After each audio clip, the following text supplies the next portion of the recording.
Kita nyo yan? Nakikipag-usap sa mga maliliit na negosyante ng Maynila, mga panadero. O ayan.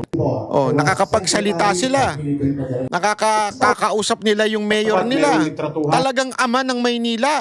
Tapos may plano. Sana talaga ma-interview natin to si Mayor. Yorme, interview naman ka namin. Kasi para malaman natin paano mo ba ginagawa? Bakit yung iba hindi nagagawa? Kasi alam mo, kung makikita nyo, naalala nyo yung COVID, ganito rin ang ginawa ni Yorme. Hindi na natutulog sa opisina. Nakita ko yung kwarto nun eh. Ang kalat-kalat. Biro lang.